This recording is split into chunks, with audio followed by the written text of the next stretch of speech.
நெய்வேலி தானே பேசுகிறேன். நம்ம வீட்டில் இன்றைக்கி என்ன ஸ்பெஷல் அப்படின்னாக்கா நூடுல்ஸ் தாங்க பண்ண போகிறேன். 1 கிலோ நூடுல்ஸை நான் வந்து ஹீட் பண்ணி வச்சுருக்கிறேன். வெந்நீரில் போட்டு எண்ணெய் 1 ஸ்பூனும் ஒரு 1.5 லிட்டர் தண்ணியில் 1 ஸ்பூன் எண்ணெயை ஊற்றி நல்லா கொதிக்க வச்சு நூடுல்ஸை வேக வச்சு வச்சுருக்கேன். பூ மாதிரி இருக்குது. கேரட்லாம் இதில் போட முடியுமா என்னன்னு தெரியல. இதை வடிகட்டணும். அப்புறம் வந்து இது பாருங்கள், கோஸு வெங்காயம் எல்லாம் கட் பண்ணிட்டேன். இப்போ வந்து இந்த நூடுல்ஸை வந்து இப்போ நம்ம வந்து தண்ணியை வடிகட்ட போகிறோம். ஃபுல்லாக அது விழுந்தா போட்டோம், பரவாயில்லம்மா, அது ஓட்டை தாங்கிக்கும்.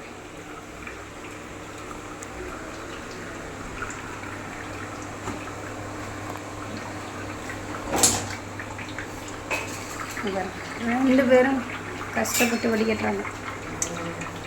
வா, எங்கள் அம்மா சூப்பராக பூவா நூடுல்ஸ் சொல்லுது. அடி பிடிக்கலம்மா.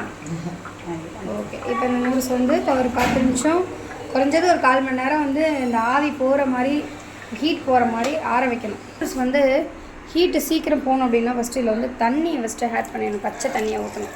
ஊற்றி தான் வடிக்கட்டணும். அப்போ தான் நல்லாயிருக்கும். நான் கொஞ்சம் அதை காட்டல முதல்ல வீடியோவில். இப்போ வந்து நமக்கு டொமேட்டோ சாஸ், சோயா சாஸ் எல்லாமே ரெடியாக எடுத்து வச்சாச்சு. நூடுல்ஸ் ரெடி பண்ணலாம் கொஞ்சம் நேரம் சொன்னேன். பசங்களுக்கு வந்து ஸ்கூல் ரெடி ஆகிட்டதுனால இப்போ ஒரே நேரத்தில் நிறைய பண்ண முடியாதுன்னு சொல்லிட்டு இப்போ கொஞ்சமாக வந்து நூடுல்ஸ் வந்து பண்ண போகிறேன். இது மட்டும் தான் இப்போதைக்கு நான் பண்ண போகிறேன். 1/2 கிலோ நூடுல்ஸு, 1 கிலோ நூடுல்ஸில் 1/2 கிலோ நூடுல்ஸ் தான் இப்போ எடுத்துட்டேன். ஸோ பெரிய இட்லிக்கு நான் வச்சாச்சு. இப்போ வந்து ஒரு 100 கிராம் எண்ணெய் ஊற்றிக்கலாம். இப்போ வந்து ஒரு 10 வெங்காயம் கட் பண்ணி வச்சுருக்கேன்.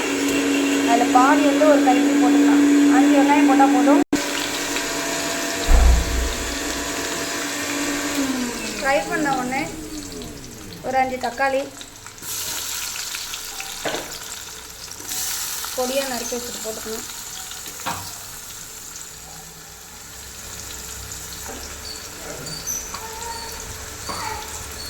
ஒரு டேபிள் ஸ்பூன் இஞ்சி பூண்டு பேஸ்ட்டு போட்டுடலாம். ஒரு 2 பச்சை மிளகாவும் ஒரு கைப்பிடி கோஸும் எடுத்து போட்டுடலாம். ஒரு 1.5 கைப்பிடி போடலாம், நல்லா இருக்க மாட்டேங்குது. பொடியாக நறுக்கி வச்ச கேரட்டு 1.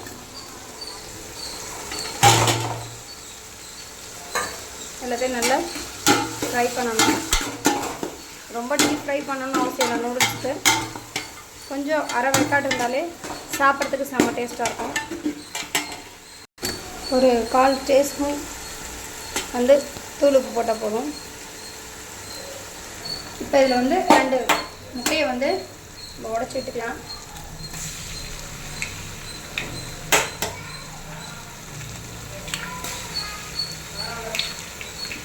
இல்லை கொஞ்சமாக நூடுல்ஸ் மசாலா ஒரு 1 டேபிள் ஸ்பூன் போட்டுக்கலாம்.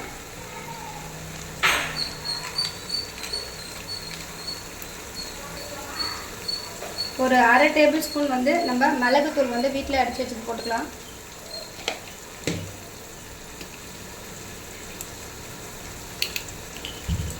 ஒரு ஸ்பூன் அளவுக்கு வந்து சோயா சாஸ் போட்டுக்கலாம்.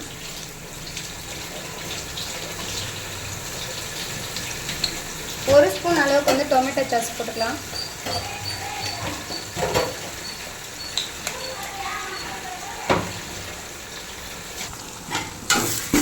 எல்லாம் இப்போ வந்து கிண்டிட்டு அவ்வளோதாங்க. நூடுல்ஸ் இப்போ ரெடி ஆக போகுது. இன்னும் கொஞ்சம் நேரத்தில்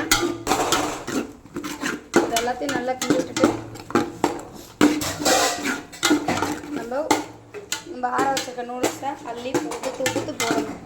அவ்வளோதாங்க, நூடுல்ஸ் ரெடி. ஆற வச்ச நூடுல்ஸை வந்து அள்ளி நம்ம உதுத்து தான் தூக்கி போடணும். உதுத்து போட்டு நம்ம லைட்டாக கிண்டணும். அவ்வளோதாங்க, நமக்கு வந்து சுவையான நூடுல்ஸ் வந்து எப்படி பண்ணுறதுன்னு சொல்லிட்டு காலையிலேயே உங்களுக்கு நான் வந்து காட்டிட்டேன். என்னோடய சேனலுக்கு வந்து சப்போர்ட் பண்ணுங்கள், சப்ஸ்கிரைப் பண்ணுங்கள், லைக் பண்ணுங்கள், மறக்காமல் சப்ஸ்கிரைப் பண்ணுங்கள்.